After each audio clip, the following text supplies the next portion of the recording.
Bonjour à tous les fanatiques de Miko Dance. Ici la voix off, dont vous connaissez déjà ma voix de Miko Dance. Bon, aujourd'hui, j'ai reçu un message d'une jeune fille qui voulait savoir, que j'ai reçu sur YouTube, qu'elle voulait savoir comment on fait les effets de miroir. Alors là, j'avoue, un petit truc, c'est que en étant utilisé le miroir, je ne savais plus trop comment il faut faire.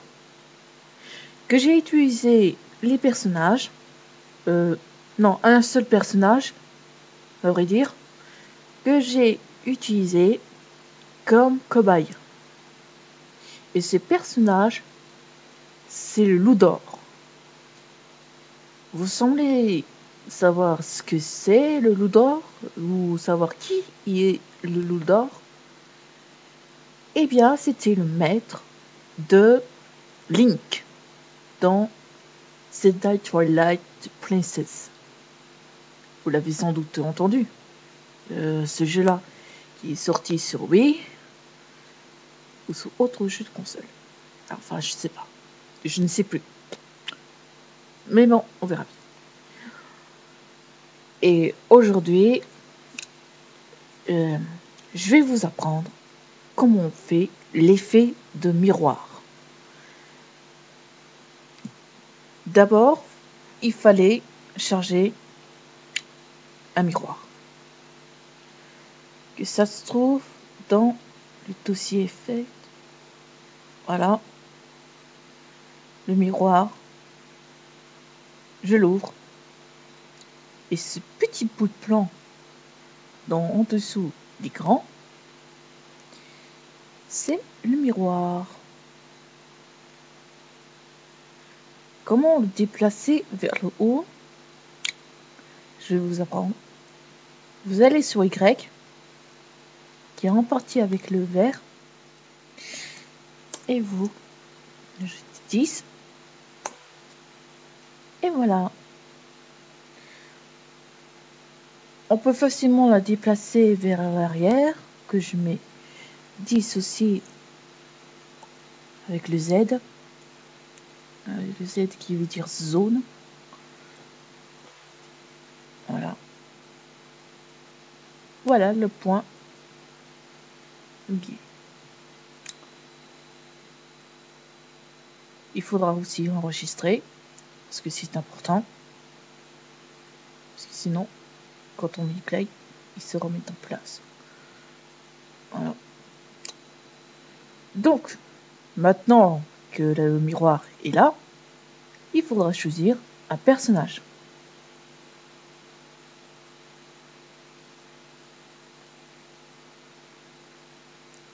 Je vais prendre ma préférée qui est... Non. Je vais pas prendre ma préférée.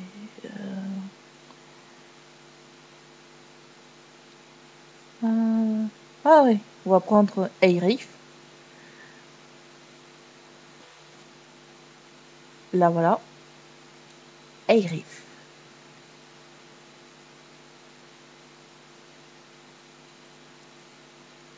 Je suis ici comme et voilà. Là voilà, la toute belle, la très jolie Aerith. Que le miroir il est un peu haute. Je vais le remonter un peu. Entre 15. Voilà. J'enregistre.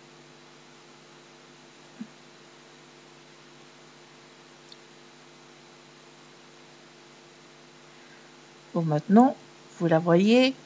Vous voyez comme moi. Elle n'a pas de miroir. Il n'y a pas des effets de miroir.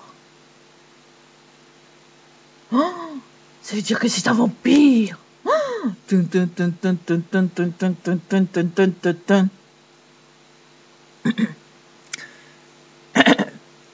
Bon, j'arrête mes conneries. Bon, quand vous voyez cet objet-là, face à elle, c'est qu'il n'y a pas encore des effets de miroir. Eh bien, il fallait la chercher dans MM Effect. Vous allez sur Effect Mapping, dont M. Alors, je ne sais pas si ça marche. Si ça marche sur le clavier. Parce que ça, ce sont les claviers de japonais. Et vu que j'ai pas un clavier de japonais, c'est pas facile d'en trouver. Donc, je vous montre l'effet mapping. Donc, vous voyez l'effet mapping. Et iRif n'a même pas ça. Et que le miroir a vu ça. Ça ne veut pas dire qu'il y avait une nouvelle onglet. Non. Il suffit juste cliquer sur iRif et aller sur cet effect. Donc, vous trouvez les deux là. Le miroir et le miroir effect. Et ce que je vous conseille le plus, c'est le miroir object. Car ça va tout de suite faire un reflet de iRif. Vous ne croyez pas? Eh bien, on va le faire.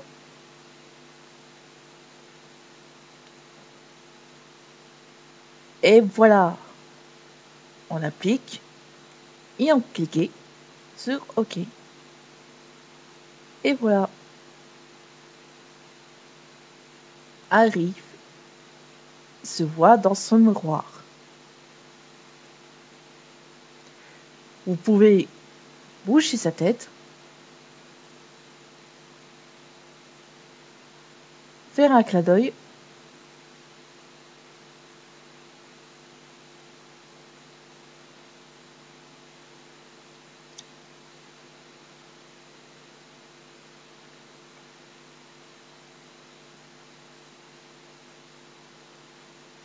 un petit A.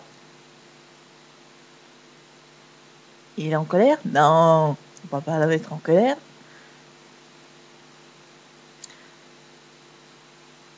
Voilà.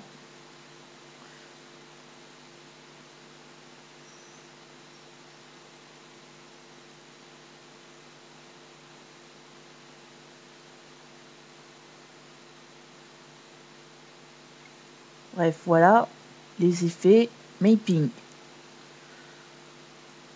Que je me demande si ça marche aussi sur les autres. Voilà. Heureusement que j'ai enregistré, sinon il fallait enregistrer. Voilà. Sur les décors, je vais essayer tout de suite. Load. Non. C'est dans le caméra accessoire, tout ça. On va mettre la caméra comme ça. On enregistre.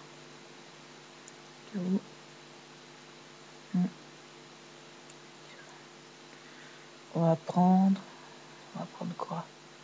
Allez, plein de corps. Hop. Et on le fait la même chose. Et hop. Set. Miroir object. Voilà. Appliquer. OK. Et voilà. Décor plus L. Ça fait l'effet miroir.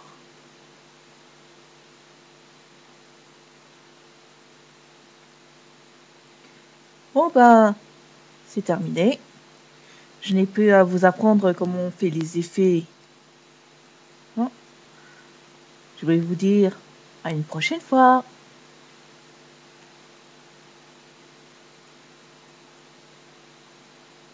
Bye bye.